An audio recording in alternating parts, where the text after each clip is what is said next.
One of the things I'd like you to do, again, I'm doing this with all my classes. It seems like this is an easier way to take roll.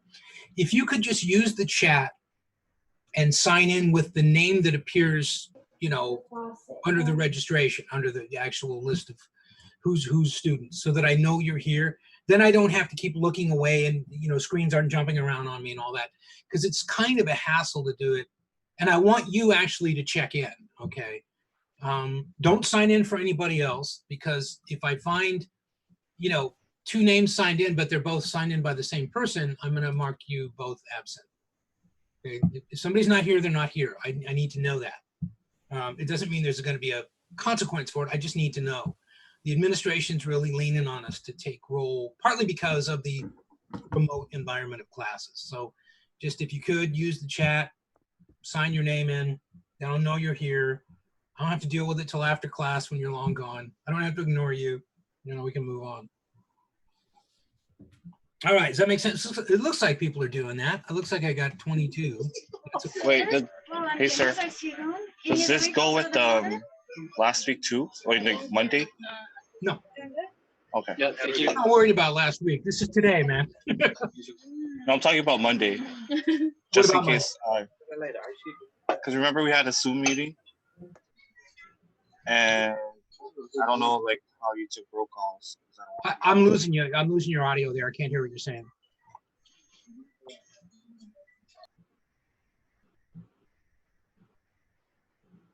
So I will assume your question has been answered. All right. Before we get into what we need to do today specific to the class, I would be remiss if I did not ask, it being a political science class, if any of you bothered to watch any of last night's debate. Looks like Jason did, Amanda did, only a couple of you. First of all, for those of you who did not watch the debate, was it for any particular reason, or have you just not been following the campaign closely enough to know that there was a debate? Or I'm really interested in why people don't participate as much as I am in why people do. You and me both. So for somebody who did not watch the debate, was this a deliberate, I'm not going to listen to two old white guys talk about race or something like that? Which, I mean, I'm totally down, you know? Or was it like, what debate? Be honest. I figured it's gonna be a shit show, so I don't want to watch it. You figured it was going to be a shit show? Yeah. Now, why would you, I mean, there are any number of reasons, John, why you might have thought that. Why did you think, why was that your kind of default position? This is going to be, in social science terms, of course, a shit show. Because the way they have been with their campaign recently, how they're calling out names. One second, John, just a second. If you're not speaking right now, could you please mute your microphone? Okay, go ahead, John. Sorry. Because I figured like recently they have like with their campaign activities and them calling names and all that. Give me an example. When you say their campaign, who are you talking about? I mean, Joe Biden calling the president a liar and all that. When did Joe Biden call the president a liar? I heard he called him a liar last night during the debates. No, you couldn't have known that though when you decided it was going to be a shit show. So it sounded like what you were saying was, well, there's been this kind of pattern of incivility in the campaign, and I didn't want to hear more of that. Yeah. Okay. Well, first of all, let's just look at this in cold blood. Has Donald Trump lied since he became president? I mean, you know, now there are gradations of lie. As a kid who lied a lot as a kid, so I wouldn't get smacked, I know that there are gradations of lie. What kind of things has Donald Trump, or would you allege that Donald Trump has lied about? Where you know COVID. He was lying. The risk of COVID. Well, I know what some of you are thinking is because of the Bob Woodward phone calls, that was sort of a deliberate deception for personal advantage on Trump's part. what Trump did by way of explaining that was saying, I was trying to avoid a panic. Now, that's not telling the whole truth. And in fact, it is in fact deception. But we know that leaders in every country deceive the people all the time, all the time. So, it's certainly not accurate to say that Donald Trump is the only president who has lied. Is there any decent grounds in any of your minds for Donald Trump not merely to be considered a president who has sometimes lied, but rather a liar?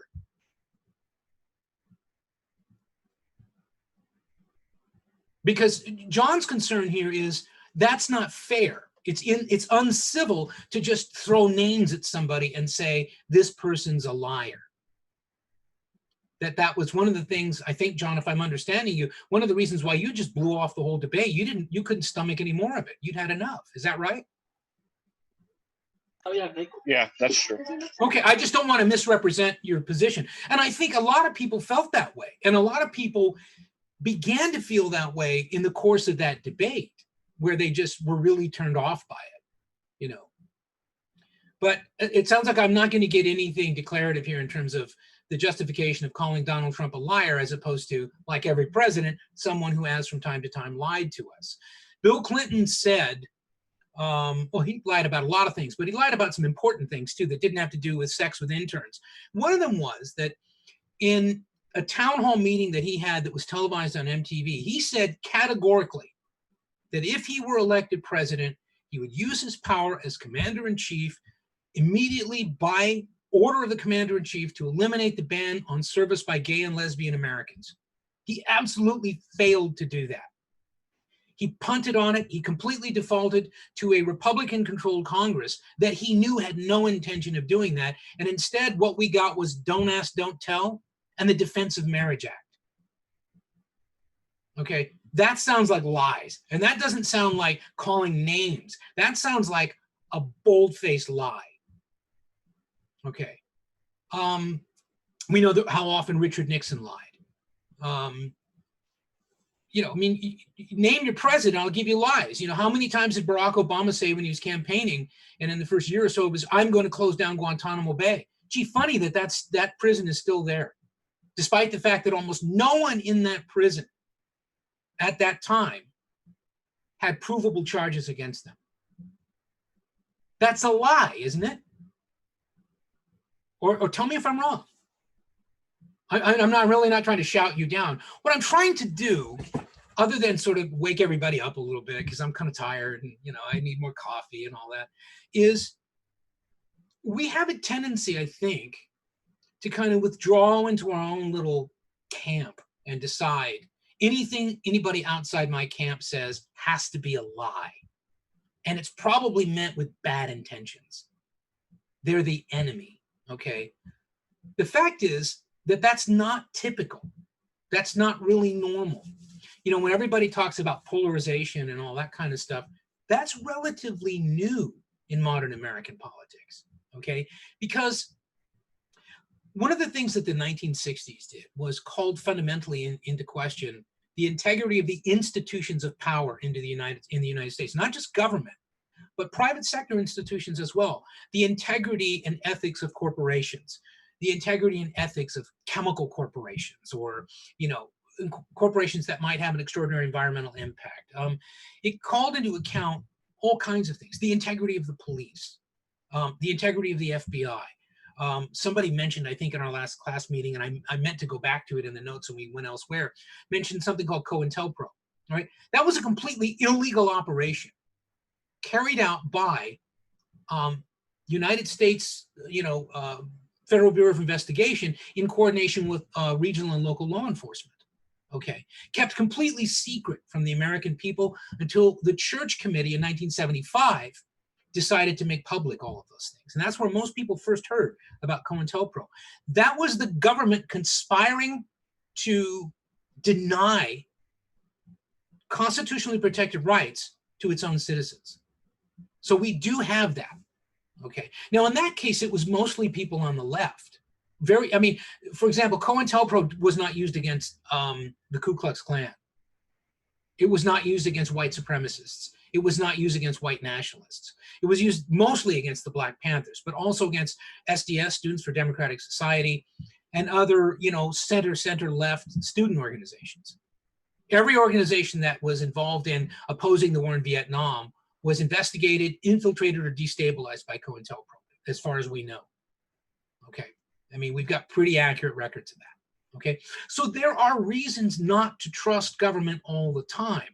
But the fact is that even at that time, most Americans, most of the time, trusted most of government, whether they were Republicans or Democrats. That's not the case anymore. Okay. And that matters, because when we get what John referred to, in technical terms as a shit show, like what we pretty much got last night, one of the things that does, and the real risk of that, it's just going to turn off more and more people to having any confidence in the formal, institutionalized leadership of the country. Okay. Now we know that that's happening because the Republicans have been a minority party since the 1930s. They've never been a majority party. Okay. And they know that. And they know that a lot of their ideas, while they are very good for business, and they may be very good for a dynamic, creative destruction, capitalist economy, and all that kind of stuff, are not necessarily going to be popular with many American workers, or just everyday workaday rank and file Americans, because those things allow for instability and volatility when you deregulate an economy, especially capitalism, it becomes volatile. There are fewer cushions between, the highs and lows of capitalism. And that can harm a lot of people. Republicans know this. And fiscal Republicans, the ones whose primary draw to the Republican Party as an institution is its economic policy, they understand what the risks are. Okay. But their decision is, look, those risks are outweighed by the benefits of unrestrained capitalism. That's a position. And you know what? That's a defensible position. You don't have to agree with it, but it is and always has been part of the American fabric. From the time this republic was founded, that was a fundamental element, predicate of the American Republic. This is going to be a commercial republic. We're going to succeed because we develop competitive commerce that can rival the rest of the world. Okay? Well, a lot of contemporary Republicans would see themselves as the inheritors of that tradition. Okay. Here's the problem for a lot of Republicans right now, though, with respect to Donald Trump. Donald Trump isn't a Republican. When it suits Donald Trump, he will reject free trade. Free trade has been an economic consensus by the leadership of both political parties for 40 years. Okay. And he's rejected that. And I'm not saying you should or shouldn't. This is not about judgment. But what I'm trying to do is explain why some of this becomes confusing to people and can turn them off. It's like, well, wait a minute. What's a Republican and what's Donald Trump? And why do some people, even some Republicans, not support him, even though overwhelmingly, of course, Republicans do? Why is it, do you think, that people support Donald Trump? Because a lot of Americans do. Not a majority, but a lot of Americans do. I think he's really good at playing on a lot of divisiveness that exists. But that would seem, Owen, that would seem to discourage people from supporting him, because we know that a divided society is a volatile, dangerous society. In other words, he's doing to the social fabric what unrestrained capitalism does to the economy. He's introducing chaos and instability and unpredictability. Most people hate that. That's why we develop institutions in the first place. Most people hate that. Do you think some people are excited by that, and that it's I don't know. Do you think that's an incentive for some people that want to be radical? Well, that would assume, Andrew, that, the majority of Donald Trump supporters want to be radical. And I don't know that there's a lot of evidence for that. Okay. I don't think it's a majority also. Well, it isn't a majority. But it's clear that there is a critical mass of Americans who really enthusiastically support Donald Trump. He's the hill they'll die on. And what I'm trying to get you to think about is why? Because it doesn't have very much to do with Republican principles when you get right down to it. Okay?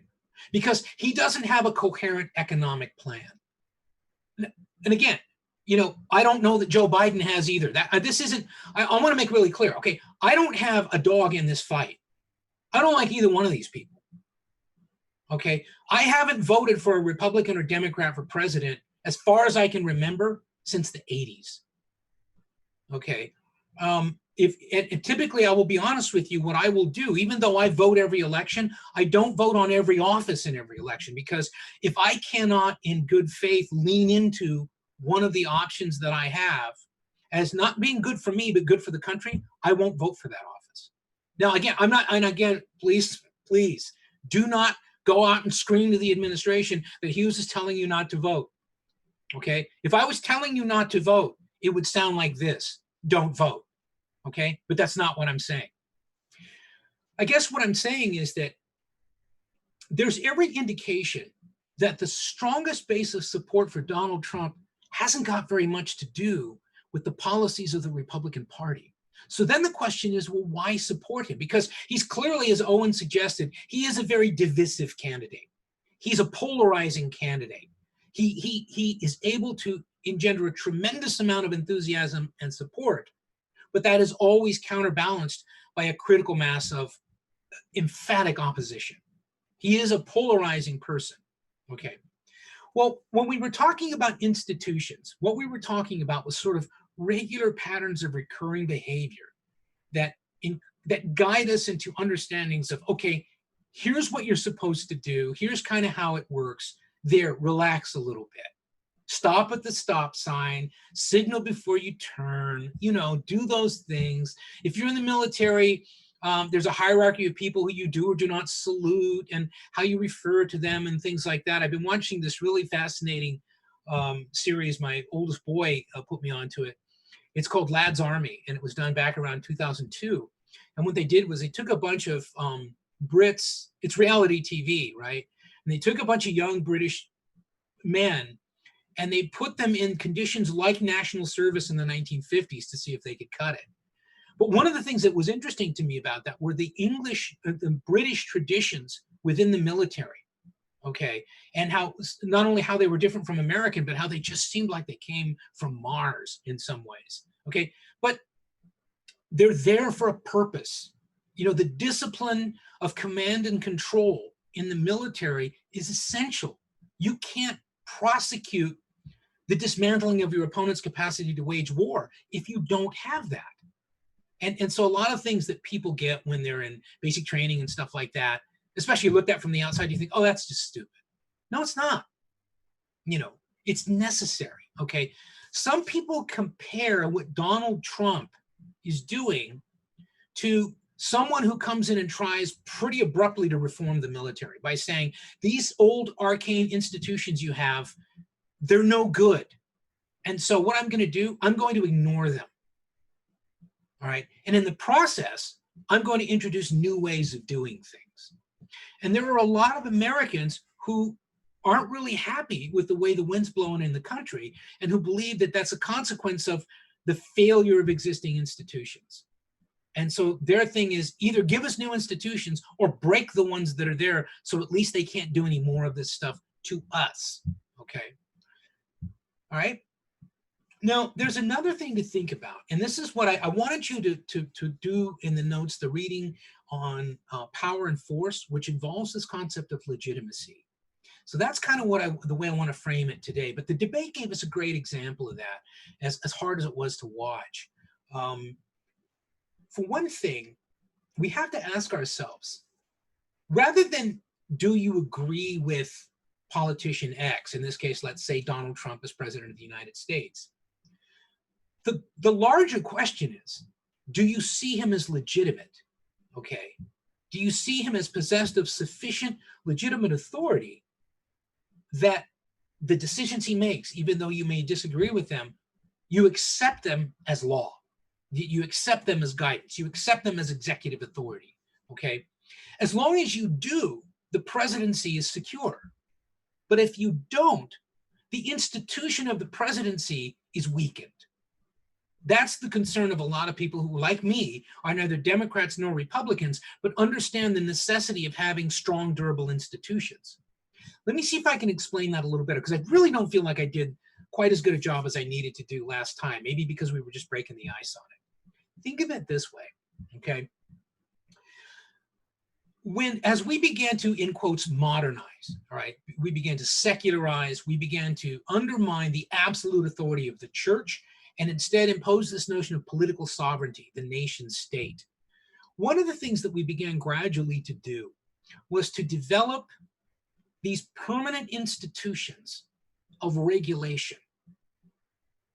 They would produce guidelines for things, they would exercise oversight over functions of society, they would keep records on various activities of society, they would help in the creation and enforcement and prosecution of law, all these institutions.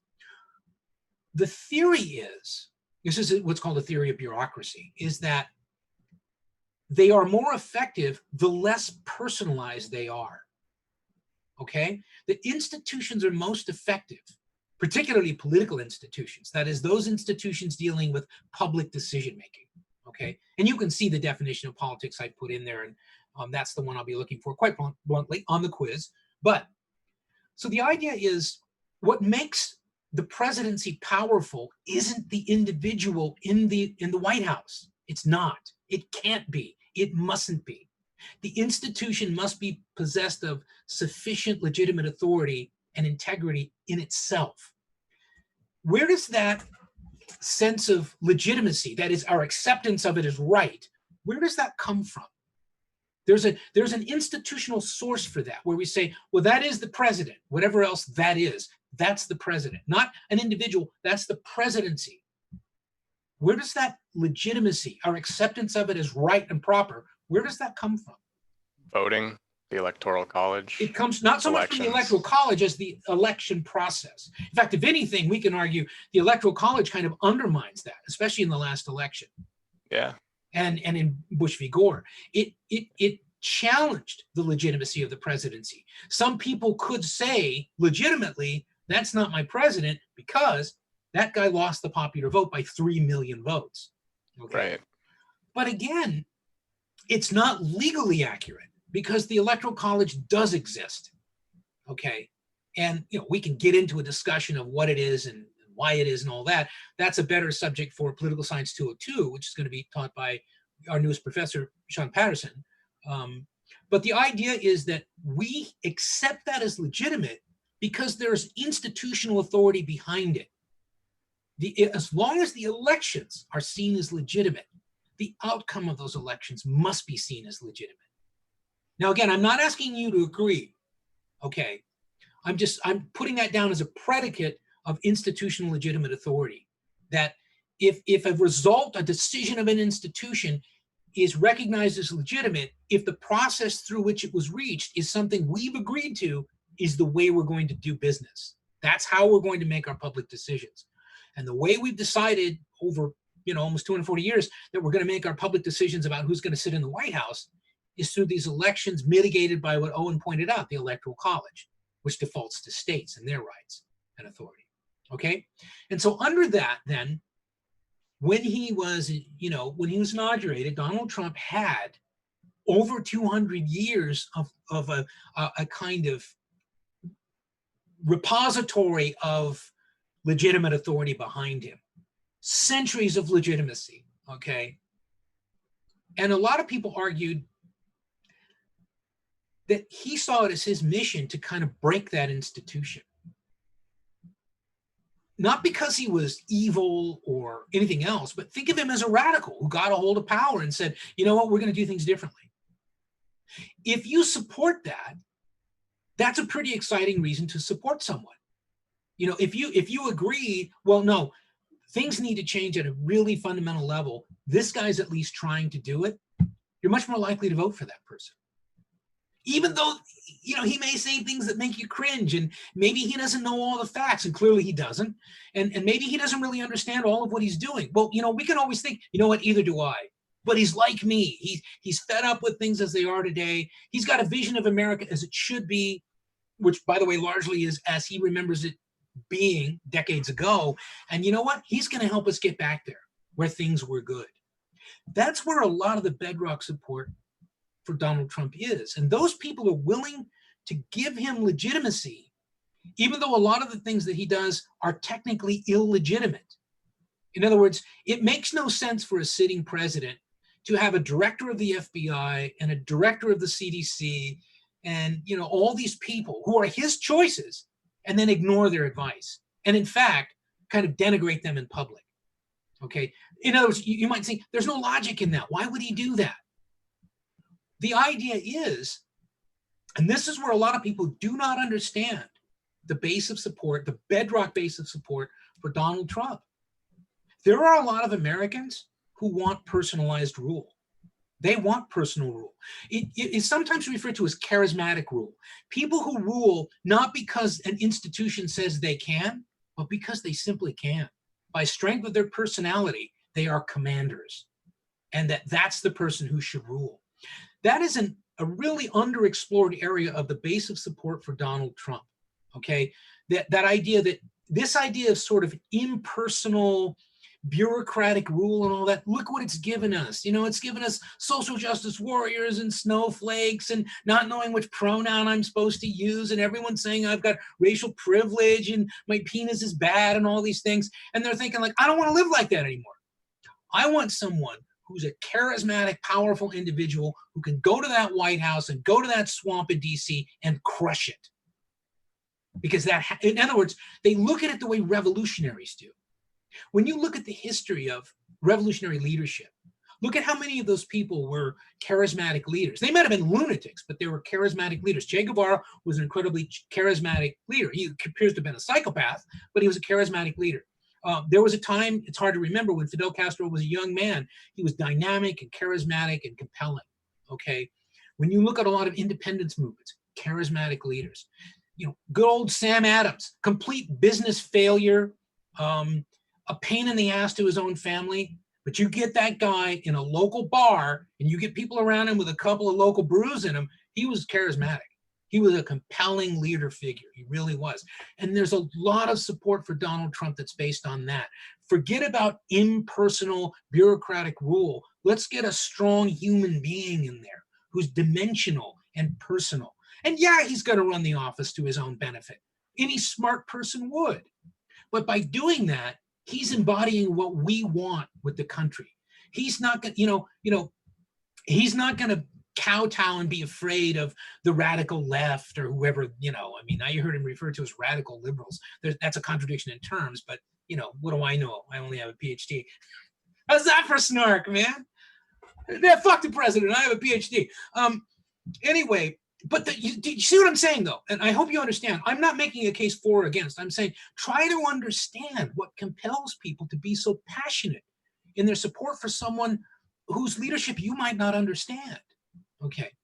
Now, by contrast to that, who's passionate about Joe Biden? I mean, be fair, all right? Be fair. Does he light a fire under your ass? Does Joe Biden get you up off your seat and I gotta go and change America? Not really, but it's a different kind of election for me this time around. Well, often it is, though, Jason. I mean, every single election for me is that different kind of election. I haven't seen someone with a plausible run at the presidency who I thought had any integrity at all since Jimmy Carter in 1976, for all of his failings. I thought that and it turns out that was when I was right on. He turned out to be a decent human being, not a very effective president, but a decent human being. So every election, Jason, is that election for me. And I totally understand what you're saying. Sometimes you have to vote against something. And it's a long retreat. There is that. Is that what it is? I mean, I don't want anyone here to feel compelled to tell me what your party affiliation is or how you're going to vote or anything else. But when you look at what happened last night and what you're going to see again in another debate, is it that thing of, well, I get one side's hot and passionate and maybe dangerous. The other side's just kind of there, as embodied by the candidates. Pretty much, that's how it seems. I feel like Joe Biden got completely railroaded by Trump because. What do you mean by that, William? I feel like he just was allowing Trump to continue to talk over him time and time again, because I see that as Trump's MO, as he feels like he's more of a dominant person. But I didn't like that Biden also allowed him become that dominant person throughout the whole. So Biden was an enabler. essentially by doing nothing became an enabler to them. Well, it does kind of pose us an institutional challenge, because the reason why I'm doing this is, partly I'd like to stimulate your interest in the last month of the campaign, but also, Chris Wallace outlined before the debate, which is an institution. Here are the guidelines under which we're going to carry out this debate. Everybody's going to have a 2-minute remark, and then we'll kind of have a discussion. Okay. Now remember that Chris Wallace is fairly conservative, and Chris Wallace is a mainstay of Fox News. It's not like there was somebody it wasn't like it was Rachel Maddow, right? Chris Wallace couldn't get him to stop. And Chris Wallace is supposed to be kind of on the same side. You could tell by the way that Wallace framed some of his questions that he was like, look, on this one, I'm a Republican. So Biden, what do you think? And you know what? Fair play. That's the way the political world works. But I mean, William brings up a great point. Biden, in many people's minds, looked, I don't want to be ageist, but I'm old, so I can say it. He looked old, he looked weak, he looked tired. He definitely looked frail. He looked frail. He really did. He looked physically frail, and he looked kind of mentally frail. I have to tell you something, and I shouldn't really do this because I really try to avoid opinion, but this is the way that I engage in politics at that level. What it is a struggle over charismatic leadership. That is a component of it, right? If somebody, especially in public, came after one of my sons the way that Trump did that, I wouldn't stand there at a microphone. I got to say, first of all, both of my sons, and my youngest son's a complete pain in the ass. I'll give you that. But he's a good kid, and I'm not going to sit around and let somebody attack my sons. If they want to attack me, that's fine. It's on, but not my sons. I thought that would be a Biden moment where it would gainsay everything that William was suggesting about Biden looking weak or frail or being an enabler, where he would just say, wait a minute, man, that's got to stop. And everybody in this country knows it. Everybody in this country knows. You come after each other, but let's leave the families out of it. Part of the problem was it was Trump himself who brought the family into it when he talked about Hunter Biden, But if I'd had a son who, for example, who'd had an addiction problem or something like that, and I've been lucky that I haven't, especially being the guy I am, that's pretty cool. But if somebody had come after that in public, I'd waste them. I don't care. Why do you think I don't run? Well, I don't make the height requirement for public office either, but because I don't have that temperament. No one's going to talk about anybody around me that way, but especially not my own. In that sense, I'm very tribal, And What would you have suggested he done different? Just curious. in that sense, if I were, and I've done this before, I've done debate prep with people. First of all, I would have leaned on Biden about that. I would have said, he's going to make an issue of your son, Hunter Biden. Right. Okay. One of the things I would have had him do is get out in front of that. And the first time he invoked that, I would have gone to Chris Wallace and said, Chris, I need to say something. You are the moderator of this debate, and I respect that. I want to have 30 seconds without interruption to make a point that I want the president of the United States to understand. And that is, this is about he and I and our policies and our positions and our capacity to lead. It's not about our families. I'm not coming after his family. If he comes after mine, he concedes the moral high ground and he looks like the thug that people think he is. Right. I'm going to give him the benefit of the doubt that he's not going to do that. But if he does, he's going to get buried because the American people are sick of it. That's what I would have done. And that's what I would have advised Biden to do. Yeah, I agree. William, does that make sense? Would that have kind of repaired a little bit of your skepticism? I totally agree. I feel like they dropped the ball on that too, because everyone should have known that he's going to get personal with that immediately. Well, one of the things that I did, and I do this a lot, is I made notes on what I thought Trump's declarations were going to be and what Biden's bullet points were going to be. And that was first of all, that's exactly how it came out.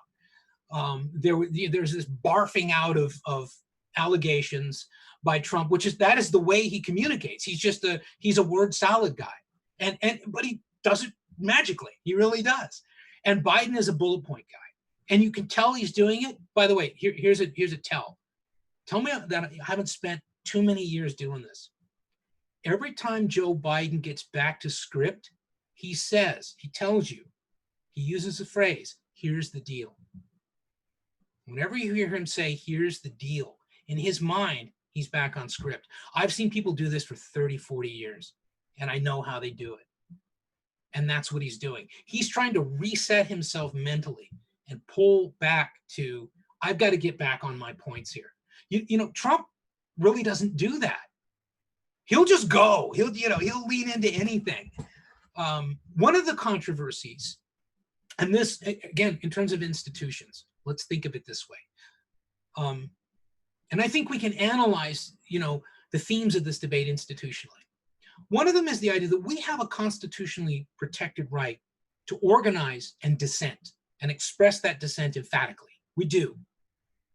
But it's supposed to be peaceful, okay? And it's directed toward petitioning the government for redress of grievance, okay? That's another one, and I'm going to default to William on this and whether he agrees, and those others of you who may have watched the debate. This is another one where Biden did not come in.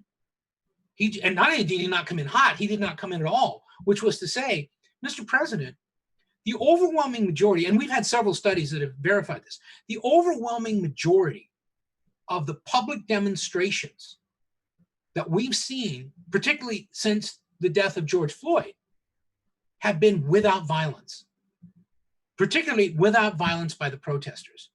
You can't be held accountable for the violence of police, okay? But that, by the way, is a fact on the ground. Where are you getting that information from? Where am I getting it? Yeah. Well, first of all, I wrote herd on one of the statistical analyses of the debates with some people out of University of Michigan. They've done a study. Johns Hopkins has done a study, and a couple of European universities have done studies of that. And what they do is they look at, we can plot out as a data set all the times when there were public demonstrations, and it depends on the criteria you use, a minimum number of people, a minimum duration of time, and things like that. And then one of the things they look for is citations for violence, but they also look at incidents of property damage, incidents of physical harm, and things like that. Those have been really low, really low. Here's the problem for us, though. That doesn't make the news. People standing around and being peaceful doesn't make for a good video. So it's not what most of us see if we're watching the news, because very few of us read the news. Most of us watch it. And so sorry, I just interrupted somebody. Is it the same as police violence though? No, it's not. No. No. What I'm saying though, like the overwhelming majority of those are perfectly peaceful encounters, but they don't make the news because they don't matter. As far as it's not that they don't matter. It's that I'm not being cynical. I'm just saying as a fact on the ground, they don't make interesting viewing. Yeah, exactly. Yeah, no, I agree with that. They're not compelling. Yeah. So what you'll see is, in other words, if it's actually a peaceful demonstration, right? You're going to see 6 seconds of footage. But if somebody's been hurt, you're going to see that played over and over and over again. Whether it's the cops beating someone or somebody beating the cops or somebody, burning a building or whatever, you're going to see that over and over and over again. And I have a question. Yeah, let me finish my point. Hold on, let me finish if I could. It's important. Let me finish my point. Okay, only because I was asked about it. The media are not in the business of informing us anymore, if they ever were. They are in the business of making profit. To do that, they got to keep eyeballs on screens. And so they're going to show the stuff that's most provocative. Now, Julia, I'm sorry, I didn't mean to cut you off. I felt like I needed to finish my point. Are you suggesting that the 100+ days of rioting in Portland were all peaceful? No, because there haven't been 100+ days of rioting in Portland. That's a complete misrepresentation of what's happened in Portland. I've been up to Portland several times myself. I'm not in the habit of going out and hanging out in riots. But what I'm saying is you hear that phrase largely, by the way, from, say, Fox News, where they won't refer to 100 days of demonstrations. They'll say 100 days of rioting and looting. That's not true. It's not accurate. Now, there has been violence, and no one's justifying that. Remember what this started with is institutionally, where could Biden have stepped in and invoked institutional integrity and authority in order to change the narrative? I'm saying this is one of those where he could say, nationally. First of all, Portland is not the whole country. Portland is Portland, and there ain't no place like Portland, okay? Also, most of the demonstrations in Portland have not been violent. Most of them have not. One of the things we know that accelerated the violence in Portland was when, paramilitary units of the United States government in the Department of Homeland Security, even without something as simple as name tags or ID, showed up in Portland and started taking people away in unmarked vans. That's not America. And that made a lot of people angry. When people are angry, they cease to function rationally. They're more likely to be violent. Again, it's not justifying anything. But this is what I was talking about with the media. Media are no longer, most of them don't see themselves in the business of really trying to explain to us why we're seeing what we're seeing. They just sort of show and go, And increasingly in cable, they're going to take the same footage and either say, this shows how incompetent Donald Trump is, or they're going to say, this shows how reckless, the radical left is, or something like that with the same footage. That's not journalism. That's what I'm trying to suggest. And no, I'm not trying to say that, poor, unfortunate Portland has been totally victimized and all that. Everybody knows they're really nothing but vampires up there because that's where they shot Grimm. And this is just those evil people taking over. It's just that Portland isn't the whole country. And not only that, but it's not the only place where there's been violence. And for example, Donald Trump was inaccurate when he said Seattle shut it down when they threatened to send shock troops into Seattle. They made a resolution. They had a time frame. They actually negotiated that, which is the way Americans usually solve their problems. We've institutionalized it. Oh, here comes somebody from the mayor's office. Here comes somebody, here comes the chief of police. We got to sort this thing out. We don't want anybody to get hurt. That's the way it usually happens. Okay.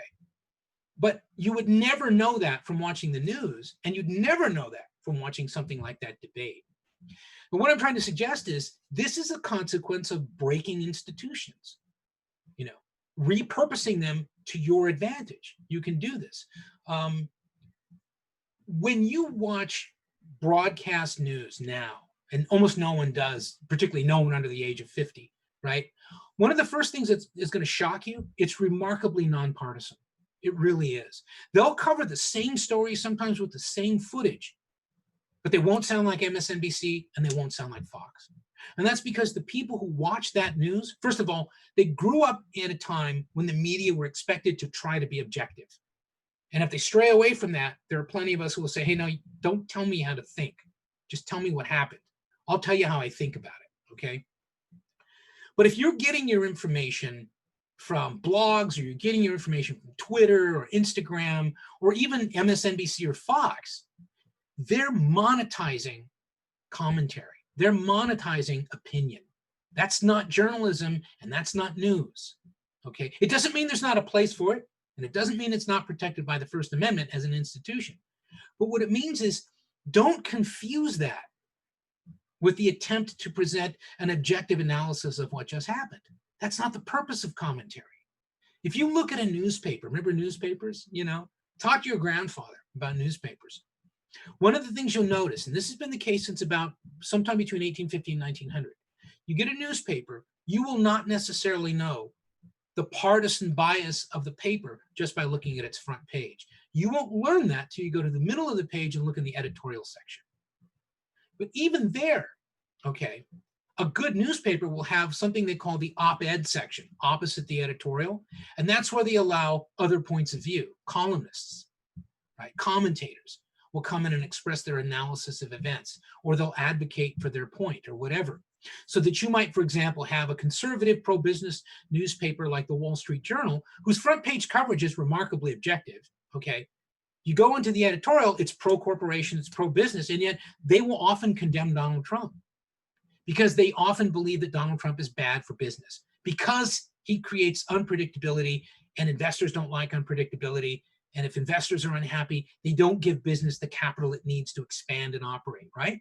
Okay, that's journalism, okay? In other words, the purpose of it is, let's get this thing right, as opposed to let's win an election, let's win an argument.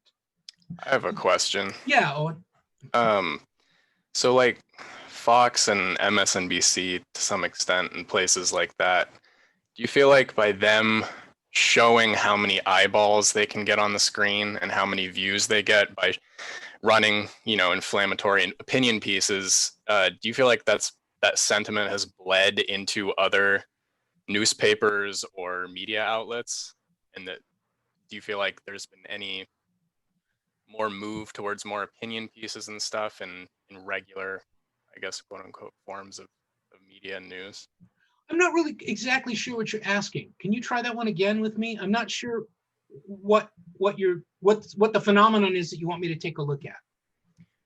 I guess by Fox and MSNBC, by showing a lot of opinion pieces and things like that, and not necessarily doing the sort of unbiased journalism that other places do, they've shown that that's really profitable, and that Yes, they have.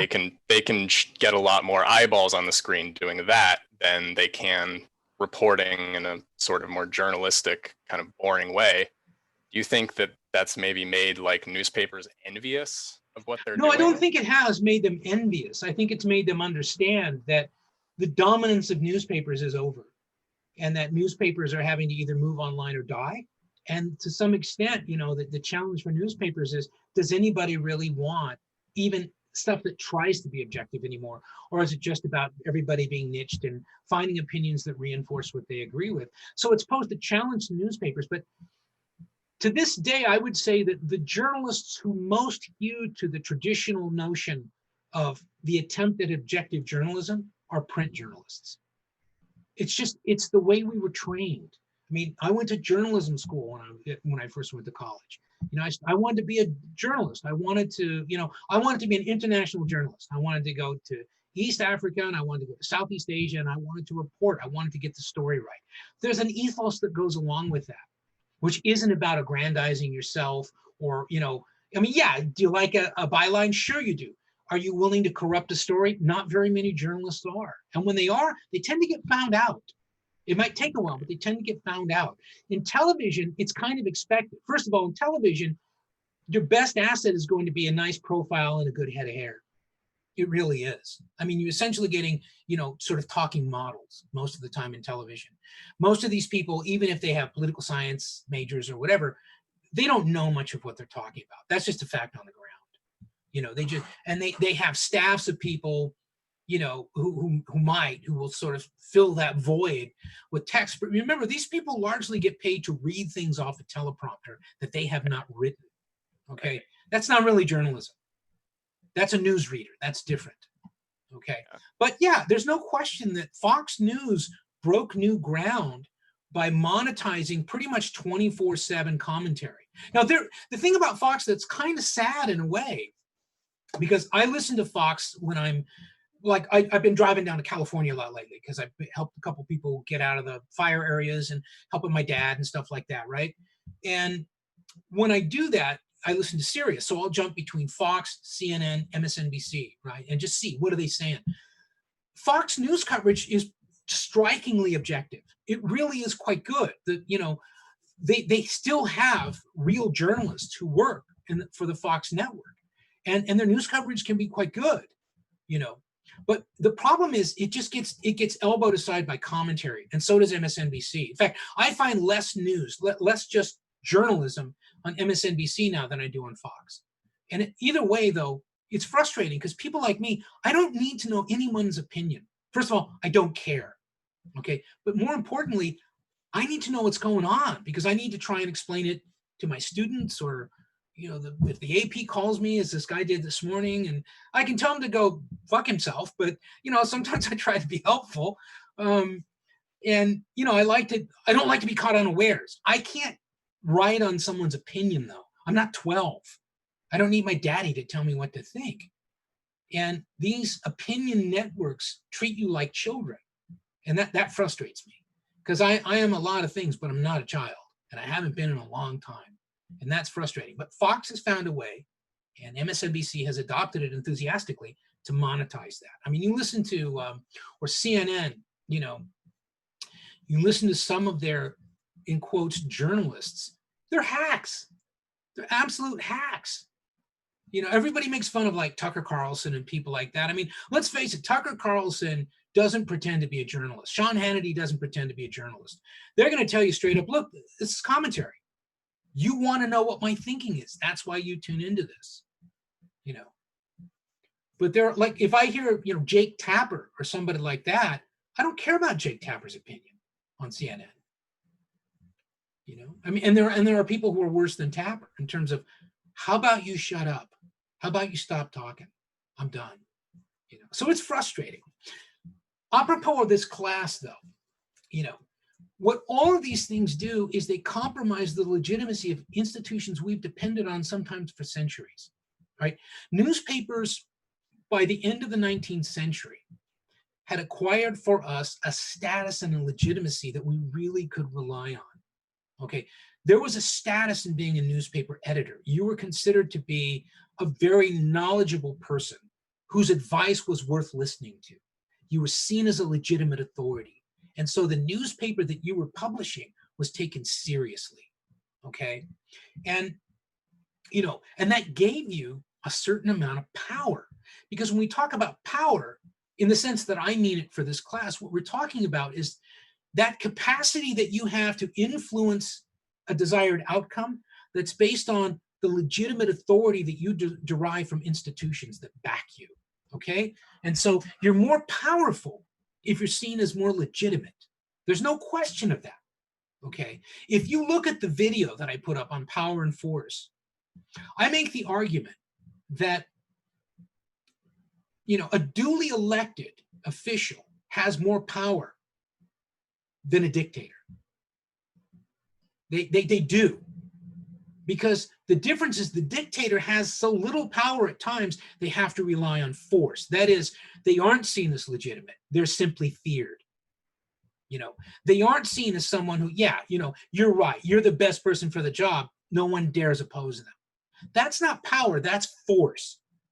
In other words, you haven't persuaded a critical mass of your own people that you belong there.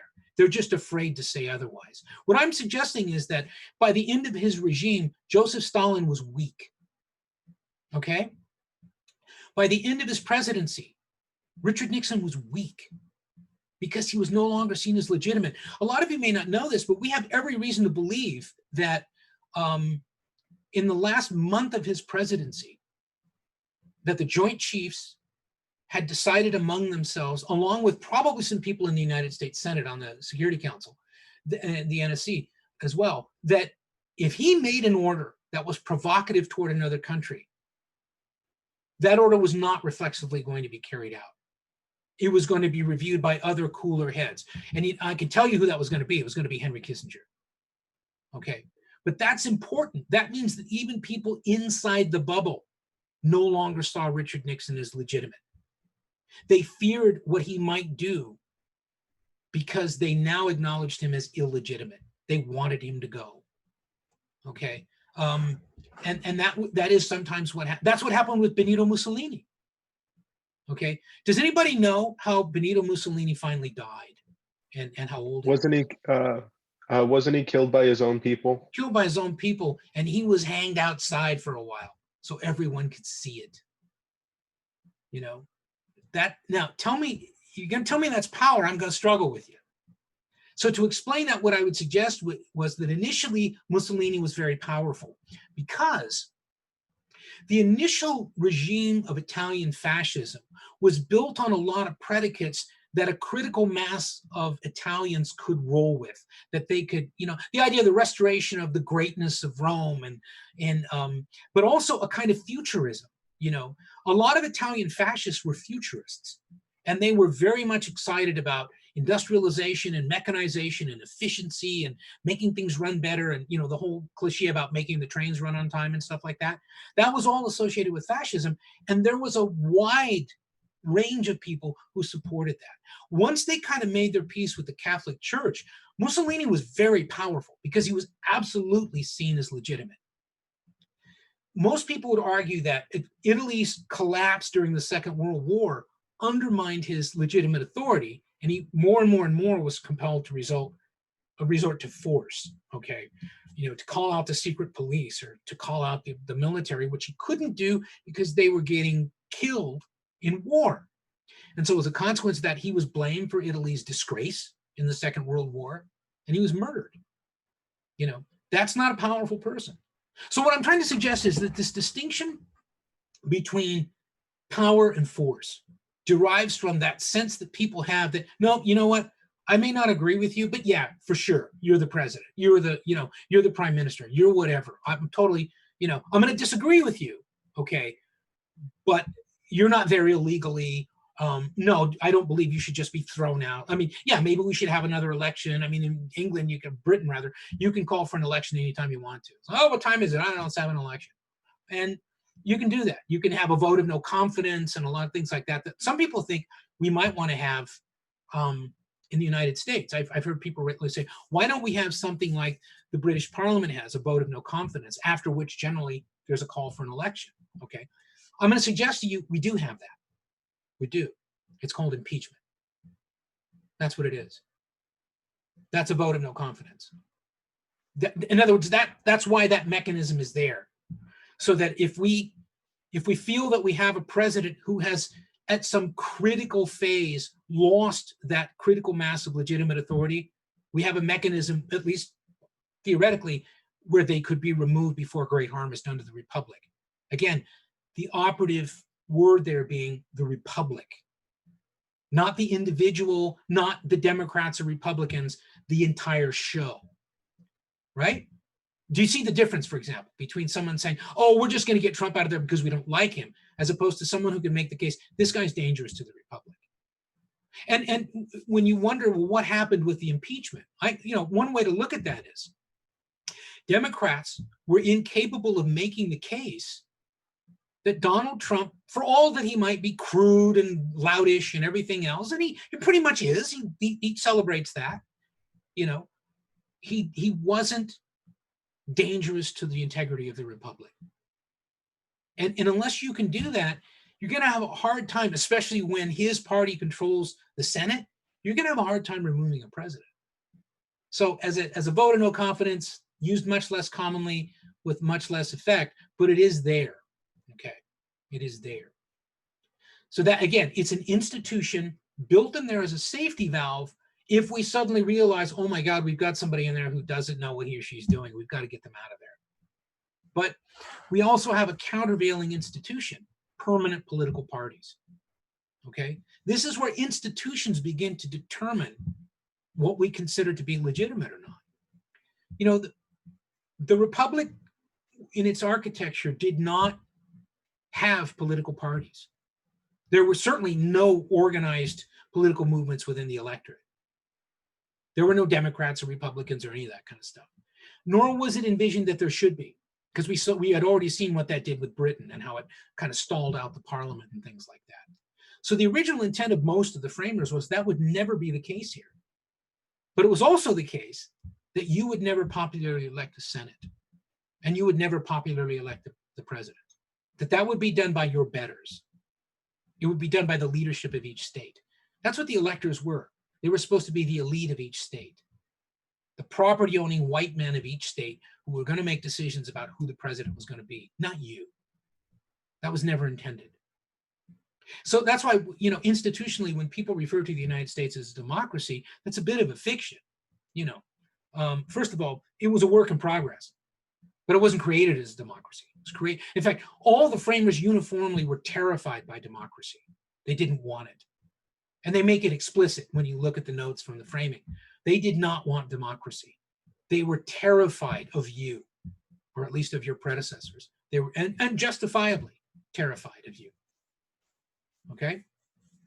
So what I want you to do, and again, I'll take questions, but I didn't want to keep you too long today. We're inside an hour. We're not doing too bad. I want you to look at the notes and see the connections that you could draw between what an institution is and how that relates to legitimacy, that an institution, by giving us a sense of what is accepted, is creating legitimacy. Then look at the notion of power and see how much of power relies on that acceptance that is legitimacy. The president will be accepted if the president is still seen as legitimate. Otherwise, there's going to be an attempt to remove the president, or to use the courts to stop the president, as was the case early in the Watergate scandal, where the Supreme Court would have to step in, or a special prosecutor would have to step in and say, Mr. President, this is not national security. You got to turn these tapes over. That was in defiance of the power of the president. But it succeeded because by then Richard Nixon, as president, had lost sufficient legitimate authority to be able to forestall that. No one was willing to back him. No institution any longer was willing to back him on that being legitimate. Does that make sense? Okay, and that's why also in terms of this campaign and the election and everything else, if you can look at it in institutional terms, but also look at it as a struggle over charismatic leadership, that there's a cohort of Americans that are they're fed up with bureaucracy, and they're fed up with, impersonal decision-making and all that. They want decision-making to be done eyeball to eyeball. And they see Donald Trump as somebody who can restore that to America, however imperfectly. And that's why so much of that support is so passionate. Even though a lot of these people voted for Barack Obama for reasons nobody understands, but a lot of them didn't, and that's another story.